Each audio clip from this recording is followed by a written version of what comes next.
The federal government is closed for business, but what does that mean for benefits programs? KXII 12's Austin Hedgecoth has the answers.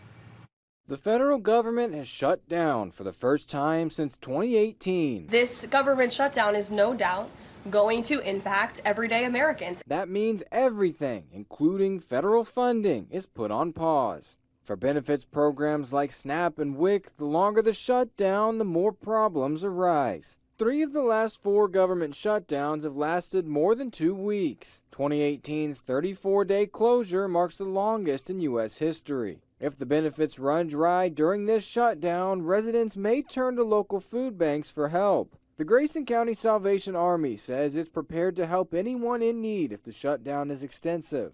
But at the Texoma Family Shelter, it's a different story. In a worst case scenario, we might have to stop offering food boxes 7 days a week. Daphne Levinson says there's already a strain on the food assistance system. If the shutdown drags on, she says food banks will need more donations. We're always grateful for any kind of food we get, but particularly when we can get proteins, those are always really appreciated. Benefits like Social Security, Medicare, and Medicaid will continue dispersing as normal.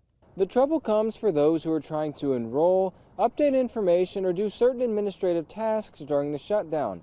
Many federal employees are furloughed, which brings program paperwork to a standstill. Right now, we need to reopen the United States federal government because people are going without pay. 2 more funding bills failed to pass on Wednesday. The motion is not agreed to. We'll keep following the shutdown in the meantime. Reporting, Austin Hedgecoth, KXII 12.